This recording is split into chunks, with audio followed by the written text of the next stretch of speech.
ಕರ್ತನಲ್ಲಿ ಪ್ರಿಯರಾದವರೇ, ದೇವರ ಜೀವವುಳ್ಳ ವಾಕ್ಯವನ್ನು ಧ್ಯಾನ ಮಾಡಲು ನಮ್ಮ ರಕ್ಷಕನು, ಒಡೆಯನು, ಮಹೋನ್ನತನು, ಸರ್ವಶಕ್ತನು, ರಾಜಾದಿ ರಾಜನು, ಕರ್ತಾದಿ ಕರ್ತನಾದಂಥ ಯೇಸು ಕ್ರಿಸ್ತನ ಅತಿ ಮಧುರವಾದ ನಾಮದಲ್ಲಿ ನಿಮ್ಮೆಲ್ಲರನ್ನು ಪ್ರೀತಿಯಿಂದ ನಾವು ಸ್ವಾಗತಿಸುತ್ತೇವೆ. ನೀವೆಲ್ಲರೂ ಸಂತೋಷವಾಗಿ ಕ್ಷೇಮವಾಗಿ ಇದ್ದೀರಿ ಎಂಬುದಾಗಿ ನಾನು ಕರ್ತನಲ್ಲಿ ನಂಬಿದ್ದೇನೆ. ನಿಮ್ಮೆಲ್ಲರಿಗೋಸ್ಕರವಾಗಿ ಎಲ್ಲ ವಿಷಯಗಳಿಗಾಗಿ ನಾನು ಪ್ರಾರ್ಥನೆ ಮಾಡುವವನಾಗಿದ್ದೇನೆ. ಇಂದು ಧ್ಯಾನ ಮಾಡುವಂಥ ವಿಷಯ ದೇವರ ಯೋಜನೆ ನಿಮ್ಮಲ್ಲಿ ನೆರವೇರುವುದು. ಇದು ಬಹಳ ಪ್ರಾಮುಖ್ಯವಾದಂಥ ವಿಷಯವಾಗಿದೆ. ನೋಡ್ರಿ, ಆದಿಕಾಂಡ ಪುಸ್ತಕ 28ನೇ ಅಧ್ಯಾಯ 15ನೇ ವಚನದಲ್ಲಿ, ನಾನು ನಿನಗೆ ಹೇಳಿದ್ದನ್ನೆಲ್ಲ ನೆರವೇರಿಸಿದ ಹೊರತು ಬಿಡುವುದಿಲ್ಲ ಅಂದನು ಎಂಬುದಾಗಿ ನೋಡುತ್ತೇವೆ. ದೇವರು ಯಾಕೋಬನಿಗೆ ಹೇಳ್ತಾ ಇದ್ದಾರೆ, ನಾನು ನಿನಗೆ ಏನೆಲ್ಲ ಹೇಳಿದ್ದೇನೆ, ಏನೆಲ್ಲ ವಾಗ್ದಾನ ಮಾಡಿದ್ದೇನೆ, ಅದನ್ನು ನೆರವೇರಿಸದೆ ಬಿಡುವುದಿಲ್ಲ ಎಂಬುದಾಗಿ ದೇವರು ಹೇಳ್ತಾ ಇದ್ದಾರೆ. ದೇವರ ಯೋಜನೆ, ದೇವರ ಉದ್ದೇಶ, ದೇವರ ಸಂಕಲ್ಪ, ದೇವರ ಚಿತ್ತ ನಿಮ್ಮಲ್ಲಿ ದೇವರು ನೆರವೇರಿಸಲು ಶಕ್ತನಾಗಿದ್ದಾನೆ. ದೇವರ ಯೋಜನೆಯನ್ನ, ದೇವರ ಚಿತ್ತವನ್ನ ಯಾವ ವ್ಯಕ್ತಿಯಿಂದಲೂ ಯಾವ ಶಕ್ತಿಯಿಂದಲೂ ನಿಲ್ಲಿಸಲು ಸಾಧ್ಯವಿಲ್ಲ. ನಿಮಗೆ ದೇವರು ಅನೇಕ ವಾಗ್ದಾನಗಳನ್ನು ಮಾಡಿರಬಹುದು. ಆ ವಾಗ್ದಾನಗಳನ್ನು ನೀವು ಮರೆತು ಹೋಗಿರಬಹುದು. ಈ ವಾಗ್ದಾನಗಳು ನನ್ನ ಜೀವಿತದಲ್ಲಿ ನೆರವೇರ್ತದಾ ಎಂಬುದಾಗಿ ನೀವು ಆಲೋಚನೆ ಮಾಡಬಹುದು. ದೇವರು ವಾಕ್ಯದ ಮೂಲಕ ನಿಮ್ಮೊಟ್ಟಿಗೆ ಮಾತನಾಡ್ತಿದ್ದಾರೆ. ನಿಮ್ಮಲ್ಲಿ ದೇವರ ಉದ್ದೇಶ, ದೇವರ ಸಂಕಲ್ಪ, ದೇವರ ಯೋಚನೆ ನೆರವೇರುತ್ತದೆ. ಅದನ್ನ ನಿಲ್ಲಿಸಲು, ತಡೆಯಲು ಯಾವ ವ್ಯಕ್ತಿಯಿಂದಲೂ ಯಾವ ಶಕ್ತಿಯಿಂದಲೂ ಸಾಧ್ಯವಿಲ್ಲ. ದೇವರು ಇಂದು ಈ ವಾಕ್ಯದ ಮೂಲಕ ನಿಮ್ಮೊಟ್ಟಿಗೆ ಮಾತನಾಡ್ತಿದ್ದಾರೆ. ದೇವರ ಯೋಜನೆಗಳು, ದೇವರ ಉದ್ದೇಶಗಳು ನಿಮ್ಮಲ್ಲಿ ನೆರವೇರಿಸ್ತೇನೆಂಬುದಾಗಿ ಈ ವಾಕ್ಯದ ಮೂಲಕ ಮಾತನಾಡುವಾಗ ಇದನ್ನು ನೀವು ನಂಬಬೇಕು. ದೇವರು ಏನೆಲ್ಲ ನಿಮ್ಮ ಜೀವಿತದಲ್ಲಿ ವಾಗ್ದಾನ ಮಾಡಿದ್ದಾರೆ ಅದನ್ನ ನೆರವೇರಿಸದೆ ಬಿಡುವುದಿಲ್ಲ. ಯಾಕೋಬನಿಗೆ ದೇವರು ಹೇಳಿದ್ರು, ನಾನು ನಿನಗೆ ಹೇಳಿದ್ದನ್ನೆಲ್ಲ ನೆರವೇರಿಸಿದ ಹೊರತು ಬಿಡುವುದಿಲ್ಲ. ಯಾಕಂದ್ರೆ ದೇವರು ಏನು ಹೇಳ್ತಾರೋ ಅದನ್ನ ಮಾಡಿ ಮುಗಿಸುವ ದೇವರು. ಆತನು ಮೊದಲನೆಯವನು, ಕೊನೆಯವನು, ಪ್ರಾರಂಭವು ಸಮಾಪ್ತಿಯು, ಆದಿಯು ಅಂತ್ಯವು, ಅಲ್ಪವು ಒಮೇಗವಾಗಿರುವಂಥ ದೇವರು ಯೇಸು ಕ್ರಿಸ್ತನಾಗಿದ್ದಾನೆ. ಆತನು ಏನೆಲ್ಲ ವಾಗ್ದಾನ ಮಾಡಿದ್ದಾರೆ ಆ ವಾಗ್ದಾನವನ್ನು ನೆರವೇರಿಸಲು ಆತನು ಶಕ್ತನಾಗಿದ್ದಾನೆ. ನೋಡ್ರಿ ಪ್ರಿಯರೇ, ಯೋಷನ ಪ್ರವಾದನ ಗ್ರಂಥ 21ನೇ ಅಧ್ಯಾಯ 45ನೇ ವಚನದಲ್ಲಿ, ಆತನು ಇಸ್ರೇಲರಿಗೆ ಮಾಡಿದ ಅತಿ ಶ್ರೇಷ್ಠ ವಾಗ್ದಾನಗಳಲ್ಲಿ ಒಂದು ತಪ್ಪಿ ಹೋಗಲಿಲ್ಲ, ಎಲ್ಲ ನೆರವೇರಿದವು. ಹಲ್ಲೆಲೂಯಾ. ದೇವರ ಪರಿಶುದ್ಧವಾದ ನಾಮಕ್ಕೆ ಸ್ತೋತ್ರವಾಗಲಿ. ವಾಗ್ದಾನ ಮಾಡಿದ ದೇವರು ನಂಬಿಗಸ್ತನಾಗಿದ್ದಾನೆ. ಆತನು ಏನೆಲ್ಲ ವಾಗ್ದಾನ ಮಾಡಿದ್ದಾನೆ, ಒಂದು ವಾಗ್ದಾನ ಕೂಡ ತಪ್ಪಿ ಹೋಗದೆ ಆತನು ಎಲ್ಲವನ್ನ ನೆರವೇರಿಸಿದನು. ಹಾಗಾದ್ರೆ ದೇವರು ವಾಗ್ದಾನ ಮಾಡ್ತಾರೆ, ಆ ವಾಗ್ದಾನವನ್ನು ನೆರವೇರಿಸ್ತಾರೆ. ಇಂದು ದೇವರು ನಿಮಗೆ ಮಾಡಿದ ಅತಿ ಶ್ರೇಷ್ಠವಾದ ವಾಗ್ದಾನಗಳಲ್ಲಿ ಒಂದು ಕೂಡ ತಪ್ಪಿ ಹೋಗುವುದಿಲ್ಲ. ಆಮೇನ್ ಅಂತ ಹೇಳ್ರಿ, ಇದನ್ನ ಅಂಗೀಕಾರ ಮಾಡಿ. ದೇವರು ಮೊದಲು ವಾಗ್ದಾನ ಮಾಡ್ತಾರೆ, ಆ ವಾಗ್ದಾನಗಳನ್ನ ನಿಮ್ಮ ಜೀವಿತದಲ್ಲಿ ನೆರವೇರಿಸಿ ಮುಗಿಸಿ ಆತನು ಮಹಿಮೆ ಹೊಂದುವ ದೇವರಾಗಿದ್ದಾನೆ. ದೇವರ ವಾಗ್ದಾನದಲ್ಲಿ ನೀವು ನಂಬಿಕೆ ಇಡಬೇಕು.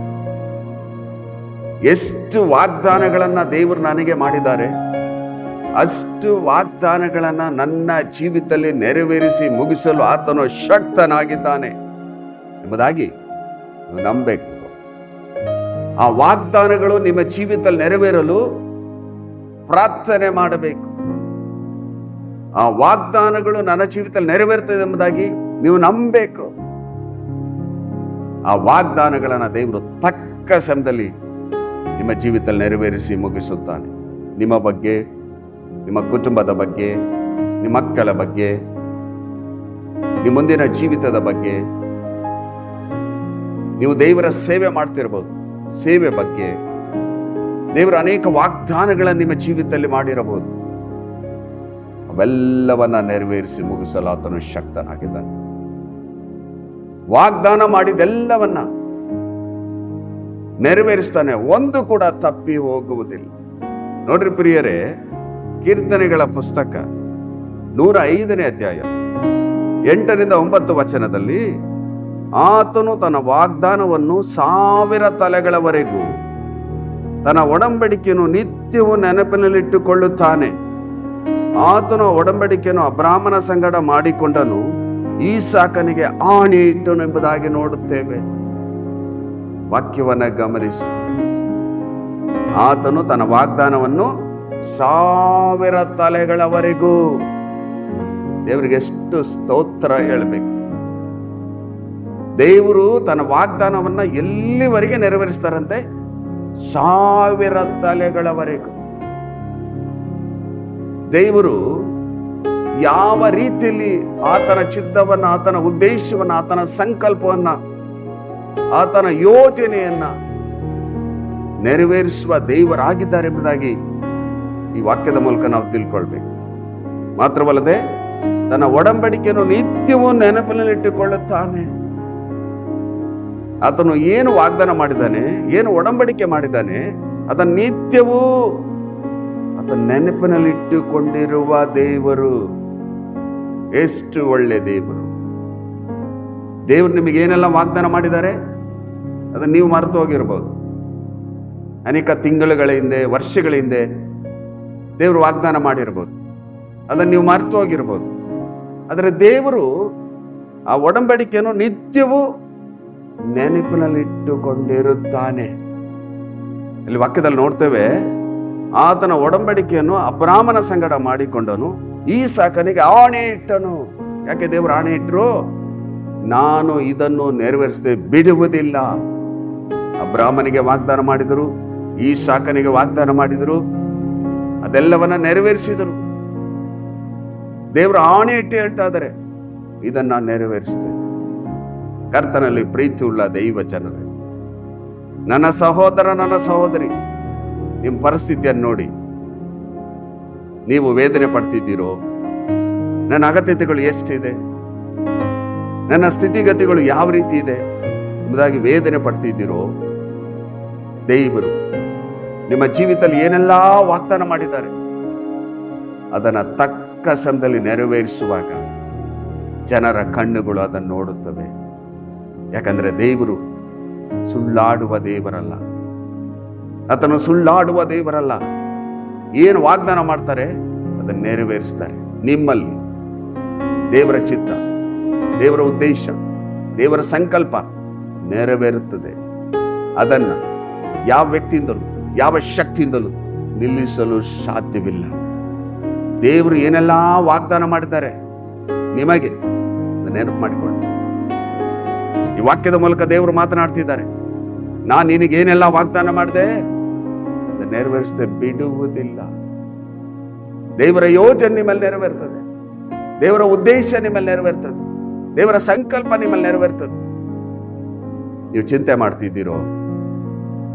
ದೇವರು ವಾಗ್ದಾನ ಮಾಡಿದ್ರು, ಅದು ನನ್ನ ಜೀವಿತದಲ್ಲಿ ನೆರವೇರ್ತದಾ ಎಂಬುದಾಗಿ ನೀವು ವೇದನೆ ಪಡ್ತಿದ್ದೀರೋ? ಈ ವಾಕ್ಯದ ಮೂಲಕ ದೇವರು ನಿಮ್ಮೊಟ್ಟಿಗೆ ಮಾತನಾಡ್ತಿದ್ದಾರೆ. ದೇವರ ಯೋಜನೆ ನಿಮ್ಮಲ್ಲಿ ನೆರವೇರಿಸಿ ಮುಗಿಸಲು ಆತನು ಶಕ್ತನಾಗಿದ್ದಾನೆ. ನೋಡ್ರಿ ಪ್ರಿಯರೇ, ಇನ್ನ ಸ್ಪಷ್ಟವಾಗಿ ಬರೆಯಲ್ಪಟ್ಟಿದೆ. ಯೆಶಾಯನ ಪ್ರವಾದನ ಗ್ರಂಥ 46ನೇ ಅಧ್ಯಾಯ 10ನೇ ವಚನದಲ್ಲಿ, ನನ್ನ ಸಂಕಲ್ಪವು ನಿಲ್ಲುವುದು, ನನ್ನ ಇಷ್ಟಾರ್ಥವನ್ನೆಲ್ಲ ನೆರವೇರಿಸುವೆನು. ದೇವರು ಯಾವ ರೀತಿ ಸ್ಪಷ್ಟವಾಗಿ ತಿಳಿಸಿದ್ದಾರೆ ನೋಡಿ. ನನ್ನ ಸಂಕಲ್ಪವು ನಿಲ್ಲುವುದು, ನನ್ನ ಇಷ್ಟಾರ್ಥವನ್ನೆಲ್ಲ ನೆರವೇರಿಸುವೆನು. ದೇವರ ಸಂಕಲ್ಪವನ್ನ, ದೇವರ ಉದ್ದೇಶವನ್ನ, ದೇವರ ಯೋಜನೆಯನ್ನ ಯಾವ ಶಕ್ತಿಯಿಂದಲೂ ವ್ಯಕ್ತಿಯಿಂದಲೂ ನಿಲ್ಲಿಸಲು ಸಾಧ್ಯವಿಲ್ಲ. ಇದನ್ನು ನೀವು ತಿಳ್ಕೊಳ್ಬೇಕು. ಯಾವ ಶಕ್ತಿ, ಯಾವ ವ್ಯಕ್ತಿ ದೇವರ ಯೋಜನೆ ನಿಮ್ಮಲ್ಲಿ ನೆರವೇರುವುದನ್ನು ನಿಲ್ಲಿಸಲು ಸಾಧ್ಯವಿಲ್ಲ. ಇದು ನಿಮ್ಮ ಮನಸ್ಸಲ್ಲಿರ್ಬೇಕು. ದೇವರ ಯೋಜನೆ ನನ್ನಲ್ಲಿ ನೆರವೇರ್ತದೆ, ಅದನ್ನ ಎಲ್ಲಾ ಜನರು ನೋಡ್ತಾರೆ, ಎಲ್ಲರ ಕಣ್ಣುಗಳು ಅದನ್ನು ನೋಡ್ತದೆ ಎಂಬುದಾಗಿ ನೀವು ಮನಸ್ಸಲ್ಲಿ ಇಟ್ಟುಕೊಂಡು ಪ್ರಾರ್ಥನೆ ಮಾಡುವಾಗ ದೇವರ ಯೋಜನೆ ತಕ್ಕ ಸಮಯದಲ್ಲಿ ನಿಮ್ಮಲ್ಲಿ ನೆರವೇರ್ತದೆ. ಆತನು ವಾಗ್ದಾನ ಮಾಡ್ತಾ ಇದ್ದಾನೆ, ನನ್ನ ಸಂಕಲ್ಪವು ನಿಲ್ಲುವುದು, ನನ್ನ ಇಷ್ಟಾರ್ಥವನ್ನೆಲ್ಲ ನೆರವೇರಿಸುವೆನು. ಹಾಗಾದ್ರೆ ದೇವರು ತನ್ನ ಯೋಜನೆ, ತನ್ನ ಉದ್ದೇಶ, ತನ್ನ ಸಂಕಲ್ಪ ನಿಮ್ಮಲ್ಲಿ ಇಟ್ಟಿದ್ದಾರೆ. ಹಾಗಾದ್ರೆ ನೀವು ಹೇಳ್ಬೇಕು, ದೇವರೇ ನಿನ್ನ ಚಿತ್ತ ನನ್ನಲ್ಲಿ ನೆರವೇರಿಸಿರಿ, ನಿನ್ನ ಯೋಜನೆ ನನ್ನಲ್ಲಿ ನೆರವೇರಿಸಿರಿ, ನನ್ನಲ್ಲಿ, ನನ್ನ ಕುಟುಂಬದಲ್ಲಿ, ನನ್ನ ಸೇವೆಯಲ್ಲಿ, ಪ್ರತಿಯೊಂದು ವಿಷಯದಲ್ಲಿ ನಿನ್ನ ಇಷ್ಟಾರ್ಥವನ್ನ ನೆರವೇರಿಸಿರಿ ಎಂಬುದಾಗಿ ನಿಮ್ಮನ್ನ ಸಮರ್ಪಣೆ ಮಾಡಿ ಪ್ರಾರ್ಥನೆ ಮಾಡಬೇಕು. ಆತನು ತನ್ನ ಯೋಜನೆಯನ್ನ, ತನ್ನ ಉದ್ದೇಶವನ್ನ ನಿಮ್ಮಲ್ಲಿ ನೆರವೇರಿಸಿ ಮುಗಿಸಲು ಆತನು ಇಷ್ಟವುಳ್ಳವನಾಗಿದ್ದಾನೆ, ಶಕ್ತನಾಗಿದ್ದಾನೆ. ಇದನ್ನ ನೀವು ಮನಸ್ಸಿನಲ್ಲಿ ಇಟ್ಟುಕೊಳ್ಳುವಾಗ, ದೇವರ ಯೋಜನೆಯಲ್ಲಿ ನೆರವೇರ್ತದೆ ಎಂಬುದಾಗಿ ಹೇಳುವಾಗ ನಿಮಗೆ ಸಂತೋಷ ಆಗ್ತದೆ. ನೀವು ದೇವರನ್ನ ಸಂತೋಷದಿಂದ ಆರಾಧನೆ ಮಾಡ್ತೀರಾ, ಸಂತೋಷದಿಂದ ಪ್ರಾರ್ಥನೆ ಮಾಡ್ತೀರಾ. ದೇವರ ಯೋಜನೆ ತಕ್ಕ ಸಮಯದಲ್ಲಿ ನಾನು ನೆರವೇರ್ತದೆ ಎಂಬುದಾಗಿ ಹೇಳುವಾಗ ನಿಮಗೆ ಸಂತೋಷ ಆಗ್ತದೆ. ದೇವರು ಈ ವಾಕ್ಯದ ಮೂಲಕ ನಿಮ್ಮೊಟ್ಟಿಗೆ ಮಾತನಾಡ್ತಿದ್ದಾರೆ. ನಿಮಗೇನೆಲ್ಲ ವಾಗ್ದಾನ ಮಾಡಿದ್ದಾರೆ ಅದನ್ನ ನೆನಪಿನಲ್ಲಿ ಇಟ್ಟುಕೊಂಡಿದ್ದಾರೆ. ಏನೆಲ್ಲ ವಾಗ್ದಾನ ಮಾಡಿದ್ದಾರೆ ಅದನ್ನ ನೆರವೇರಿಸಿ ಮುಗಿಸ್ತಾರೆ. ಅದನ್ನ ದೇವರು ತಕ್ಕ ಸಮಯದಲ್ಲಿ ನೆರವೇರಿಸ್ತಾರೆ. ನೋಡ್ರಿ, ಆದಿಕಾಂಡ ಪುಸ್ತಕ 22ನೇ ಅಧ್ಯಾಯ 16ನೇ ವಚನದಲ್ಲಿ, ನಾನು ನಿನ್ನನ್ನು ಆಶೀರ್ವದಿಸುವೆನು, ನಿನ್ನ ಸಂತತಿಯನ್ನು ಹೆಚ್ಚಿಸುವೆನು. ಹಲ್ಲೆಲೂಯಾ. ದೇವರ ಪರಿಶುದ್ಧವಾದ ನಾಮಕ್ಕೆ ಸ್ತೋತ್ರವಾಗಲಿ. ದೇವರು ಅಬ್ರಾಮನಿಗೆ ಹೇಳ್ತಾ ಇದ್ದಾರೆ, ನಾನು ನಿನ್ನನ್ನು ಆಶೀರ್ವದಿಸುವೆನು, ನಿನ್ನ ಸಂತತಿಯನ್ನು ಹೆಚ್ಚಿಸುವೆನು. ದೇವರ ಆಶೀರ್ವಾದವನ್ನ ಯಾರಿಂದ ತಡೆಯಲು ಸಾಧ್ಯವಿಲ್ಲ. ದೇವರು ಈ ವಾಕ್ಯದ ಮೂಲಕವಾಗಿ ನಿಮ್ಮೊಟ್ಟಿಗೆ ಮಾತನಾಡ್ತಿದ್ದಾರೆ. ಅಂದು ಅಬ್ರಾಮನೊಟ್ಟಿಗೆ ಮಾತನಾಡಿ ಅಬ್ರಾಮನಿಗೆ ಹೇಳಿದ್ರು, ನಾನು ನಿನ್ನ ಆಶೀರ್ವದಿಸ್ತೇನೆ, ನಿನ್ನ ಸಂತತಿಯನ್ನು ಹೆಚ್ಚಿಸ್ತೇನೆ ಎಂಬುದಾಗಿ ಹೇಳಿದ್ರು. ಇಂದು ದೇವರು ಈ ವಾಕ್ಯದ ಮೂಲಕ ನಿಮ್ಮೊಟ್ಟಿಗೆ ಮಾತನಾಡ್ತಿದ್ದಾರೆ. ಇದು ನಿಮಗಾಗಿ ಈ ವಾಕ್ಯ. ನಿಮ್ಮನ್ನ ದೇವರು ಆಶೀರ್ವಾದ ಮಾಡದೆ ಬಿಡುವುದಿಲ್ಲ. ನೀವು ಹೇಳ್ಬೇಕು, ದೇವರು ನನ್ನನ್ನು ಆಶೀರ್ವದಿಸ್ತಾರೆ, ನನ್ನ ಸಂತತಿಯನ್ನು ಹೆಚ್ಚಿಸ್ತಾರೆ. ದೇವರ ಯೋಜನೆ, ದೇವರ ಉದ್ದೇಶ, ದೇವರ ಸಂಕಲ್ಪ ನನ್ನಲ್ಲಿ, ನನ್ನ ಕುಟುಂಬದಲ್ಲಿ ನೆರವೇರ್ತದೆ. ದೇವರೇ ನೆರವೇರಿಸುವುದಕ್ಕಾಗಿ ಸ್ತೋತ್ರ ಎಂಬುದಾಗಿ ದೇವರನ್ನ ಘನಪಡಿಸಬೇಕು. ಅಬ್ರಾಮನಿಗೆ ದೇವರು ಹೇಳಿದರು, ನಾನು ನಿನ್ನನ್ನು ಆಶೀರ್ವದಿಸ್ತೇನೆ, ನಿನ್ನ ಸಂತತಿಯನ್ನು ಹೆಚ್ಚಿಸ್ತೇನೆ. ದೇವರು ಹೇಳಿದ್ದನ್ನ ಮಾಡಿ ಮುಗಿಸಿದರು. ಇಂದು ಯೇಸು ಸ್ವಾಮಿಯಲ್ಲಿ ನಂಬಿಕೆಟ್ಟಂತ ಎಲ್ಲ ಮಕ್ಕಳು ಅಬ್ರಾಮನ ಸಂತತಿ. ಅಬ್ರಾಮನಿಗೆ ವಾಗ್ದಾನ ಮಾಡಿ ನೆರವೇರಿಸಿ ಮುಗಿಸಿದರು. ಇಂದು ದೇವರು ನಿಮಗೆ ವಾಗ್ದಾನ ಮಾಡ್ತಿದ್ದಾರೆ, ನಾನು ನಿನ್ನನ್ನು ಆಶೀರ್ವದಿಸ್ತೇನೆ. ನೀವು ಕಷ್ಟದಲ್ಲಿ, ಕಣ್ಣೀರಲ್ಲಿ, ಬಾಧೆಯಲ್ಲಿ, ಬಡತನದಲ್ಲಿ, ಸಾಲದಲ್ಲಿ, ಅವಮಾನ ನಿಂದೆಗಳಲ್ಲಿದ್ದೀರೋ, ದೇವರು ಈ ವಾಕ್ಯದ ಮೂಲಕ ನಿಮ್ಮೊಟ್ಟಿಗೆ ಮಾತನಾಡ್ತಿದ್ದಾರೆ. ನಾನು ನಿನ್ನನ್ನು ಆಶೀರ್ವದಿಸ್ತೇನೆ, ನಿನ್ನನ್ನ, ನಿನ್ನ ಕುಟುಂಬವನ್ನ ಆಶೀರ್ವಾದ ಮಾಡ್ತೇನೆ, ರೂಪಿಸ್ತೇನೆ. ನನ್ನ ಚಿತ್ತ, ನನ್ನ ಉದ್ದೇಶ, ನನ್ನ ಸಂಕಲ್ಪ ನಿನ್ನಲ್ಲಿ ನೆರವೇರ್ತದೆ ಎಂಬುದಾಗಿ ಈ ವಾಕ್ಯದ ಮೂಲಕ ದೇವರು ನಿಮ್ಮೊಟ್ಟಿಗೆ ಮಾತನಾಡುವಾಗ ದೇವರಿಗೆ ಸ್ತೋತ್ರ ಹೇಳ್ರಿ. ದೇವರೇ, ಈ ವಾಕ್ಯದ ಮೂಲಕವಾಗಿ ನನ್ನೊಟ್ಟಿಗೆ ನೀವು ಮಾತನಾಡಿದ್ದೀರಿ. ನನ್ನನ್ನು, ನನ್ನ ಕುಟುಂಬವನ್ನು, ನನ್ನ ಜೀವಿತವನ್ನು, ನಾನು ಮಾಡ್ತಿರುವ ನಿನ್ನ ಸೇವೆಯನ್ನು ನೀವು ಆಶೀರ್ವಾದ ಮಾಡುವುದಕ್ಕಾಗಿ ಸ್ತೋತ್ರ, ಉನ್ನತಿಗೆ ತರುವುದಕ್ಕಾಗಿ ಸ್ತೋತ್ರ. ಎಲ್ಲಾ ಮಹಿಮೆ ನಿನಗೆ ಸ್ವಾಮಿ. ನೀನು ವಾಗ್ದಾನ ಮಾಡಿ ದೇವರು ನಂಬಿಗಸ್ತನಾಗಿದೆ ಎಂಬುದಾಗಿ ಹೇಳುವಾಗ ದೇವ್ರ ನಿಮಿಷದಲ್ಲಿ ಸಂತೋಷ ಪಡ್ತಾರೆ. ತಕ್ಕ ಸಮಯದಲ್ಲಿ ದೇವರ ಯೋಜನೆ, ದೇವರ ಉದ್ದೇಶ, ದೇವರ ಸಂಕಲ್ಪವನ್ನ ನಿಮ್ಮ ಜೀವಿತದಲ್ಲಿ ನೆರವೇರಿಸಿ ಮುಗಿಸ್ತಾರೆ. ನೋಡ್ರಿ ಪ್ರಿಯರೇ, ಇಬ್ರಿಯರಿಗೆ ಬರೆದ ಪತ್ರಿಕೆ 10ನೇ ಅಧ್ಯಾಯ 23ನೇ ವಚನದಲ್ಲಿ, ವಾಗ್ದಾನ ಮಾಡಿದಾತನು ನಂಬಿಗಸ್ತನು. ನೋಡ್ರಿ ಎಷ್ಟು ಸ್ಪಷ್ಟವಾಗಿ ಬರೆಯಲ್ಪಟ್ಟಿದೆ. ದೇವರು ನಿಮಗೆ ನಮಗೆ ಏನೆಲ್ಲ ವಾಗ್ದಾನ ಮಾಡಿದ್ದಾರೆ, ಆ ವಾಗ್ದಾನದಲ್ಲಿ ದೇವರು ನಂಬಿಗಸ್ತನಾಗಿದ್ದಾನೆ. ಅಂದ್ರೆ ದೇವರು ವಾಗ್ದಾನ ಮಾಡ್ತಾರೆ, ವಾಗ್ದಾನವನ್ನ ಮರೆತು ಬಿಡದೆ ಆ ವಾಗ್ದಾನದಲ್ಲಿ ನಂಬಿಗಸ್ತನಾಗಿ ಆ ವಾಗ್ದಾನಗಳನ್ನ ನಮ್ಮ ಜೀವಿತದಲ್ಲಿ ನೆರವೇರಿಸಿ ಮುಗಿಸುತ್ತಾರೆ. ಇದನ್ನು ನಾವು ತಿಳ್ಕೊಂಡಿರಬೇಕು. ದೇವರು ವಾಗ್ದಾನದಲ್ಲಿ ನಂಬಿಗಸ್ತ. ದೇವರು ಮೊದಲದಾಗಿ ವಾಗ್ದಾನ ಮಾಡ್ತಾರೆ. ಆ ವಾಗ್ದಾನವನ್ನ ನಂಬಿ ನಾವು ಪ್ರಾರ್ಥನೆ ಮಾಡುವಾಗ ತಕ್ಕ ಸಮಯದಲ್ಲಿ ಆ ವಾಗ್ದಾನಗಳನ್ನು ನಮ್ಮ ಜೀವಿತದಲ್ಲಿ ನೆರವೇರಿಸಿ ಮುಗಿಸಲು ಆತನು ಶಕ್ತನಾಗಿದ್ದಾನೆ, ಇಷ್ಟವುಳ್ಳವನಾಗಿದ್ದಾನೆ. ಮಾತ್ರವಲ್ಲದೆ ವಾಗ್ದಾನದಲ್ಲಿ ನಂಬಿಗಸ್ತನಾಗಿದ್ದಾನೆ. ನಂಬಿಗಸ್ತನಾದ ದೇವರು, ವಾಗ್ದಾನ ಮಾಡಿದ ಆತನು ನಂಬಿಗಸ್ತ. ಎಷ್ಟು ಒಳ್ಳೆ ದೇವರು. ನಿಮ್ಮ ಜೀವಿತದಲ್ಲಿ ಅನೇಕ ವಾಗ್ದಾನಗಳನ್ನು ಮಾಡಿರಬಹುದು, ನೀವು ಮರೆತು ಹೋಗಿರಬಹುದು. ಆದರೆ ದೇವರು ಮರೆಯುವ ದೇವರಲ್ಲ. ನಿಮ್ಮ ಬಗ್ಗೆ, ನಿಮ್ಮ ಕುಟುಂಬದ ಬಗ್ಗೆ, ನಿಮ್ಮ ಜೀವಿತದ ಬಗ್ಗೆ ದೇವರು ಏನೆಲ್ಲ ವಾಗ್ದಾನ ಮಾಡಿದ್ದಾರೆ ಅದನ್ನು ನೆನಪಿನಲ್ಲಿ ಇಟ್ಟುಕೊಂಡು ತಕ್ಕ ಸಮಯದಲ್ಲಿ ಆತನು ಮಾಡಿ ಮುಗಿಸುತ್ತಾನೆ. ಅದನ್ನು ಮಾಡಿ ಮುಗಿಸಲು ದೇವರು ಶಕ್ತನಾಗಿದ್ದಾನೆ, ಇಷ್ಟವುಳ್ಳವನಾಗಿದ್ದಾನೆ. ಹಾಗಾದ್ರೆ ನೀವು ಈ ವಾಕ್ಯವನ್ನು ಕೇಳಿಸಿಕೊಳ್ಳುವಾಗ ದೇವರು ಏನೆಲ್ಲ ನಿಮಗೆ ವಾಗ್ದಾನ ಮಾಡಿದ್ದಾರೆ ನೆನಪು ಮಾಡಿಕೊಳ್ಳ್ರಿ. ನೆನಪು ಮಾಡಿಕೊಂಡು, ದೇವರೇ ಈ ವಾಗ್ದಾನವನ್ನ ನೀವು ನೆರವೇರಿಸಿ ಮುಗಿಸಲು ನೀನು ಶಕ್ತನಾಗಿದ್ದಿ. ಈ ನಂಬಿಗಸ್ತನಾದ ದೇವರು ನನ್ನ ಜೀವಿತದಲ್ಲಿ ನೆರವೇರಿಸಿ ಮುಗಿಸುವುದಕ್ಕಾಗಿ ಸ್ತೋತ್ರ ಎಂಬುದಾಗಿ ದೇವರನ್ನ ಘನಪಡಿಸಬೇಕು. ನೋಡ್ರಿ, ಕೊನೆಯದಾಗಿ ಇಬ್ರಿಯರಿಗೆ ಬರೆದ ಪತ್ರಿಕೆ 10ನೇ ಅಧ್ಯಾಯ 36ನೇ ವಚನದಲ್ಲಿ ದೇವರ ಚಿತ್ತವನ್ನು ನೆರವೇರಿಸಿ ವಾಗ್ದಾನದ ಫಲವನ್ನು ಹೊಂದಬೇಕಾದರೆ ನಿಮಗೆ ತಾಳ್ಮೆ ಬೇಕು. ನಮಗೇನ್ ಬೇಕಂತೆ? ತಾಳ್ಮೆ ಬೇಕು. ದೇವರು ವಾಗ್ದಾನ ಮಾಡ್ತಾರೆ, ದೇವರದೇ ಆದಂತ ಒಂದು ಸಮಯ ಇದೆ.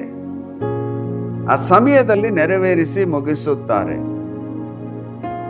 ಇದನ್ನ ಮನಸ್ಸಲ್ಲಿ ಇಟ್ಕೊಳ್ಬೇಕು. ದೇವರು ಮೊದಲದಾಗಿ ವಾಗ್ದಾನ ಮಾಡ್ತಾರೆ. ಆ ವಾಗ್ದಾನಗಳನ್ನು ದೇವರು ಮರೆತು ಬಿಡುವುದಿಲ್ಲ. ಆ ವಾಗ್ದಾನದಲ್ಲಿ ದೇವರು ನಂಬಿಗಸ್ತನಾಗಿದ್ದಾರೆ.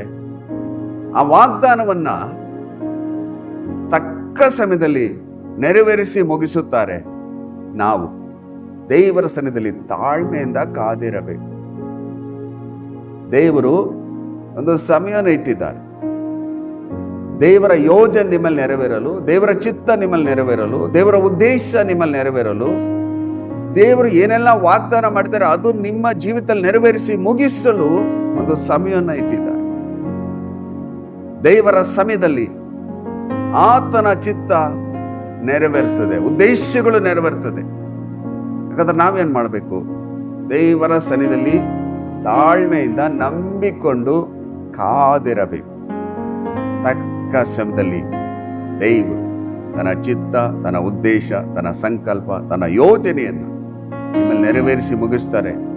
ದೇವರು ಏನೆಲ್ಲ ವಾಗ್ದಾನ ಮಾಡಿದ್ದಾರೆ ಆ ವಾಗ್ದಾನ ಎಲ್ಲವನ್ನ ಜೀವಿತದಲ್ಲಿ ನೆರವೇರಿಸಿ ಮುಗಿಸುತ್ತಾರೆ. ಕರ್ತನಲ್ಲಿ ಪ್ರಿಯರಾದವರೇ, ಈ ವಾಕ್ಯದ ಮೂಲಕವಾಗಿ ದೇವರು ನಿಮ್ಮೊಟ್ಟಿಗೆ ಮಾತನಾಡಿರುವಾಗ ಭಯಪಡಬೇಡ್ರಿ, ಧೈರ್ಯವಾಗಿ. ದೇವರು ತನ್ನ ಯೋಜನೆ ನಿಮ್ಮಲ್ಲಿ ನೆರವೇರಿಸ್ತಾರೆ. ನಿಮಗೇನೆಲ್ಲ ವಾಗ್ದಾನ ಮಾಡಿದ್ದಾರೆ ದೇವರು ಮರೆತು ಬಿಡುವ ದೇವರಲ್ಲ, ನೆರವೇರಿಸಿ ಮುಗಿಸಲು ಆತನು ಶಕ್ತನಾದ ದೇವರು. ಬನ್ನಿ ಪ್ರಿಯರೇ, ದೇವರ ಮುಂದೆ, ದೇವರೇ ನನ್ನ ಜೀವಿತದಲ್ಲಿ ನಿನ್ನ ಚಿತ್ತವನ್ನೆಲ್ಲ ನೆರವೇರಿಸಿ ಮುಗಿಸುವುದಕ್ಕಾಗಿ ಸ್ತೋತ್ರ. ಒಂದು ವೇಳೆ ಅನೇಕ ವಾಗ್ದಾನಗಳು ನಾನು ಮರೆತು ಬಿಟ್ಟಿದ್ದೇನೆ, ಅದು ನೀನು ಮರೆಯುವ ದೇವರಲ್ಲ. ಇಂದು ಈ ವಾಕ್ಯದ ಮೂಲಕ ನನ್ನೊಟ್ಟಿಗೆ ಮಾತನಾಡಿದ್ದೀರಿ. ನಿನ್ನ ಚಿತ್ತ ನನ್ನ ನೆರವೇರಲಿ, ನಿನ್ನ ಒಡಂಬಡಿಕೆ, ನಿನ್ನ ವಾಗ್ದಾನಗಳನ್ನು ನನ್ನಲ್ಲಿ ನೆರವೇರಿಸಿ ಮುಗಿಸಿರಿ. ನಾನು ತಾಳ್ಮೆಯಿಂದ ಕಾದಿರುತ್ತೇನೆ ಎಂಬುದಾಗಿ ದೇವರ ಸನ್ನಿಧಿಯಲ್ಲಿ ಪ್ರಾರ್ಥನೆ ಮಾಡೋಣ. ಪ್ರಿಯರು,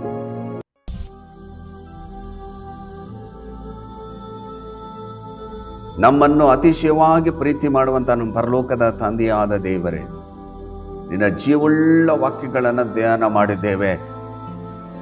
ವಾಗ್ದಾನ ಮಾಡಿ ದೇವರು ನಂಬಿಗಸ್ತನಾಗಿ ಈ ಜೀವಳ ವಾಕ್ಯವನ್ನು ಕೇಳಿಸಿಕೊಂಡು, ದೇವರೇ ನನ್ನ ಜೀವಿತದಲ್ಲಿ ಏನೆಲ್ಲ ವಾಗ್ದಾನ ಮಾಡಿದಿರಿ ನೆರವೇರಿಸಿ ಮುಗಿಸಲು ನೀನು ಶಕ್ತನಾಗಿದೆ. ಇಂದು ಈ ವಾಕ್ಯದ ಮೂಲಕ ನನ್ನೊಟ್ಟಿಗೆ ಮಾತನಾಡಿದ್ದೀರಿ. ಜೀವಿತದಲ್ಲಿ ಏನೆಲ್ಲ ವಾಗ್ದಾನ ಮಾಡಿದ್ದೀರೋ ತಕ್ಕ ಸಮಯದಲ್ಲಿ ನೆರವೇರಿಸಿರಿ ಎಂಬುದಾಗಿ ಎಷ್ಟು ಜನ ಪ್ರಾರ್ಥನೆ ಮಾಡ್ತಿದ್ದರು.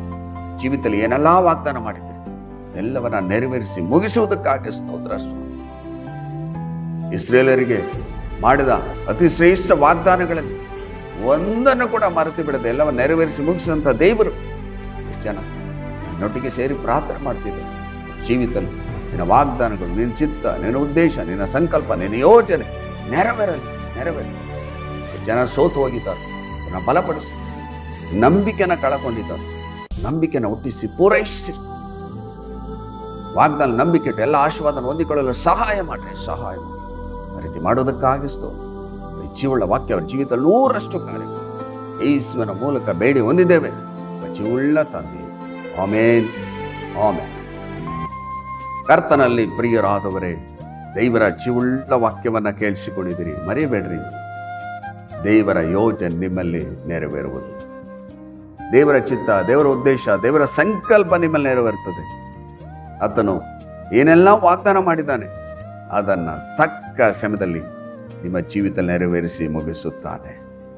ಇನ್ನೊಂದು ಅಮೂಲ್ಯವಾದ ವಾಕ್ಯದೊಟ್ಟಿಗೆ ನಿಮ್ಮನ್ನು ಸಂಧಿಸುವವರೆಗೂ ದೇವರ ಕೃಪೆ, ದೇವರ ಶಾಂತಿ, ದೇವರ ಸಮಾಧಾನ, ಪರಿಶುದ್ಧಾತ್ಮನ ಆಳ್ವಿಕೆ, ಪರಿಶುದ್ಧಾತ್ಮನ ಒಡೆತನ ನಿಮ್ಮೊಂದಿಗಿರಲಿ. ದೇವರು ತನ್ನ ಚಿತ್ತಂತೆ ನಿಮ್ಮನ್ನು ಹೇರಳವಾಗಿ ಆಶೀರ್ವದಿಸಲಿ. God bless you.